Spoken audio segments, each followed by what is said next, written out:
Jonavos rajono savivaldybės kultūros centras daugiafunkcinės kultūrinės veiklos įstaiga, turinti 13 filialų seniūnijose.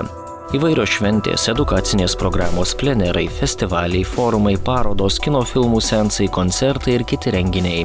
Tęstinių programų ir kasdieninės veiklos rezultatas.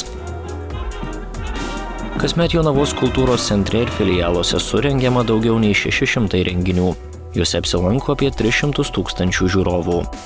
Jonaviečiai ir miesto svečiai jau pamėgo miesto šventę Aš myliu Jonavą, derliaus šventę Gausybės ragas, lauko šventę skirtą vaikam ir jaunimui Atostogų pieva, užgavėnių didžiosios miesto eglės įžiebimo šventės, koncertus skirtus valstybės atkūrimo Motinos dienai, tarptautinį modernaus folkloro festivalį 3 ratilėlių, respublikinį skulptorių plenerą Dėmės, tarptautinį meno forumą Homo Ludens, tarptautinį chorų festivalį Šviesa amžinoji dainos.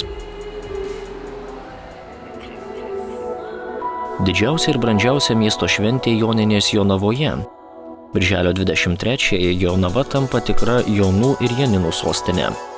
24 metus švenčiamos Joninės atranda vis naujų režisūrinių sprendimų, įdomesnių formos ir turinio elementų, pagoniškų papročių fragmentų virstančių įspūdingą ugnies, šviesos ir vandens misteriją.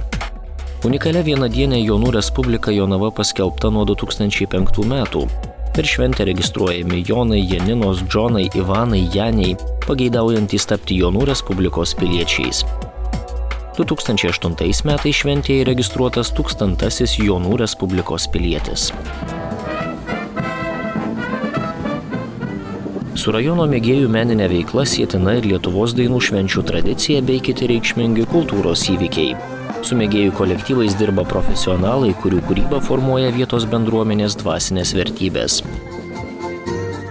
Jonavos kultūros centre veikia 10 mėgėjų meninės veiklos kolektyvų, kuriuose dalyvauja per 200 žmonių.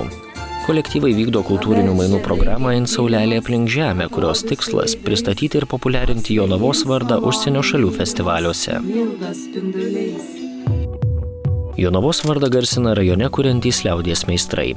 Drožėjas Tomas Jončas, tautodailininkas iš Užusalių, drožinėja jau 35 metus. Žemaitiškas sodas, kryžiai, rūpintojėliai, tekinto medžio dėželės anuomet net Maskvoje pelnė medalių. Buvusi geografijos mokytoja Marijona Blažaitytė pagarsėjo skutinėdama margučius. Aistrą meniniam skutinėjimui Marijona papildo atvirukais iš gėlių, šiaudų ir šakų kompozicijomis. Kažkada buvęs ilgas prie jos rankos pripratęs peilis dabar jau sutrumpėjo perpus. Marijonos margučių parodos nuolat keliauja per Lietuvą. Meno galerija įkurta 2004 metais.